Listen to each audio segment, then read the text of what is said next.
Joined by Honorable Anthony Oluoch, Member of Parliament for Mathare, and last but not least, Honorable Dan Manzo, Member of Parliament for Makueni. So we'll go straight into what's making headlines on the dailies, and we start off with the Standard, where we have the headline as 90-year wait for governors in sisal land tussle. Now, this is mainly occasioned by the fact that with the promulgation of the Constitution 2010, there was the leases that were about to expire, and that was changed at that point in time. So governors are up in arms saying that that's not what they expected. And apparently in some of those pieces of land, there are residents in those areas that are not necessarily benefiting from them. Let me start with you, Honorable Oluoch, from a legal perspective and how this was occasioned by the Constitution in 2010, the fact that these leases now would have to have a new term of 99 years. Yes, this appears to have caught the governors by surprise, but the Constitution has been now almost 10 years since the time when we promulgated it.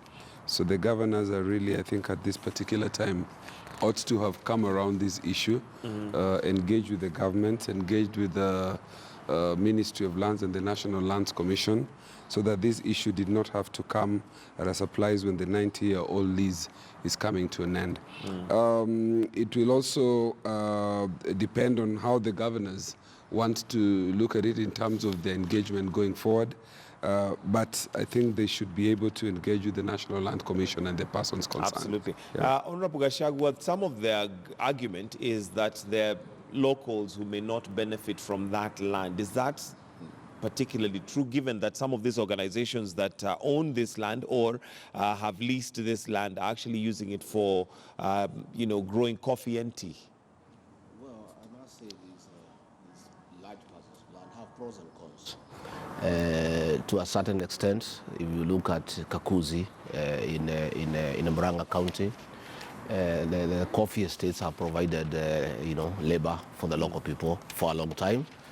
At the same time, the economic benefit that goes to those estates does not trickle down to the people. So it's give and take. It's give and take.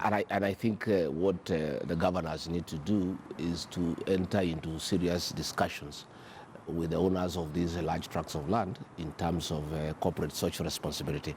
I think they can even do some legislation within the county assemblies to really compel these foreigners who own these large tracts of land to have a certain element of corporate social responsibility, to put up schools, put up hospitals, put up infrastructure, come up with serious economic interventions that can be beneficial to the people of those areas, because as you know, these lands are ancestral. Absolutely. And it's only that, the colonialists took advantage, that they were in power, they were in charge of everything to confer this benefit to themselves.